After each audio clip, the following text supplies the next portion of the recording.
ఒక ఛాన్స్ అని అడిగాడు పెద్ద మనిషి. ఒక ఛాన్స్ ఇచ్చేశారు మీరు, చాలు.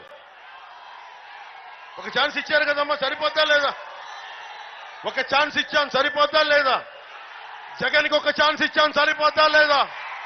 జగన్కి ఒక ఛాన్స్ ఇచ్చాను, సరిపోద్దా లేదా? కొత్త ప్రభుత్వం రావాలా లేదా? జనసేన, టీడీపీ, భారతీయ జనతా పార్టీ కూటమి ప్రభుత్వం రావాలా వద్దా? మేము నీకు నిలబడతాం, అండగా ఉంటాం.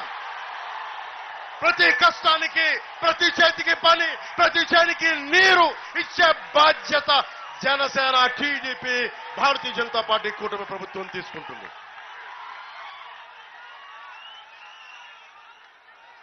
నిమ్మక జయదేవ్,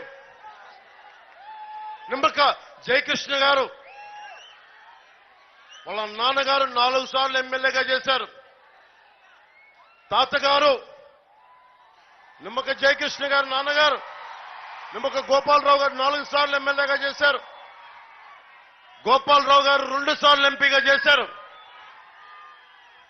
కొత్తపల్లి గీత గారు అరకుకి ఎంపీ పార్లమెంటుగా చేశారు. జగన్ దాస్తికానికి బలైన మొదట గిరిజన మహిళ. అన్యాయం చేశాడు, నిన్ను చంపేస్తానని బెదిరించాడు. ఆవిడ చంపితే చంపుకపోతే ఒకేసారి పోతే ప్రాణం. నీలాంటి గోండాలకి మేము భయపడేది లేదని చెప్పి దమ్ముగా ధైర్యంగా వచ్చిన ఆడపడుచు. అలాగే వీళ్ళిద్దరినీ మీకు జయకృష్ణ గారి మీద ఒకటే నేను మాటిస్తున్నా. నేను పిఠాపురం నుంచి పోటీ చేస్తున్నా, అసెంబ్లీలోకి అడుగు పెడుతున్నాం. నేను పని చేస్తా, ఈయన చేత గట్టిగా పనిచేస్తా. గట్టిగా అన్నదమ్ములకు చెప్తా ఉన్నా, నేను పిఠాపురం నుంచి పోటీ చేస్తున్నా.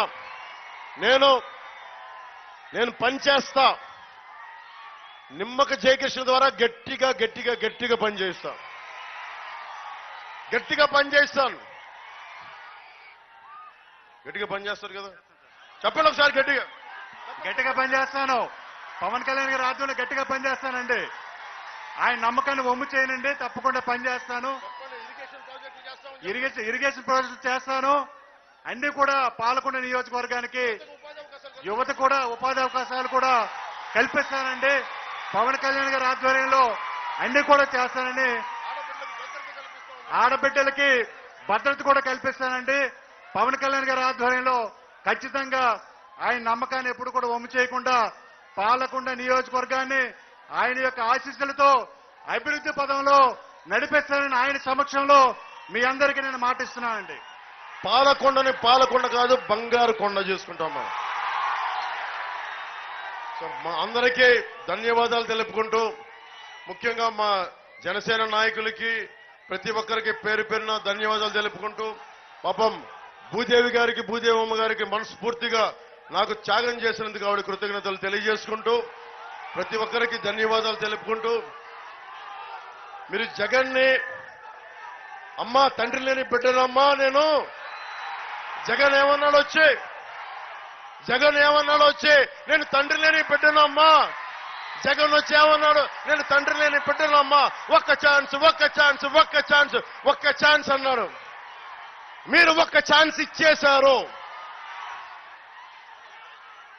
నేను దశాబ్దం తర్వాత అడుగుతున్నా, అడగట్లా, అభ్యర్థిస్తున్నాను, ఆర్థిస్తున్నాను. నేను కూటమికి ఓటేయమని అడగట్లా, ఆర్థిస్తున్నాను, అభ్యర్థిస్తున్నాను. కూటమి అభ్యర్థుల్ని బలంగా గెలిపించండి. మన పార్టీ, మన ప్రభుత్వాన్ని స్థాపిస్తున్నాం, మీరు నమ్మండి. ప్రభుత్వం వచ్చేస్తుంది, కానీ నేను అడిగేది భారీ మెజారిటీతో గెలిపించండి. అదొక్కటే. గెలిపిస్తారా? భారీ మెజారిటీ. జై టీడీపీ, జై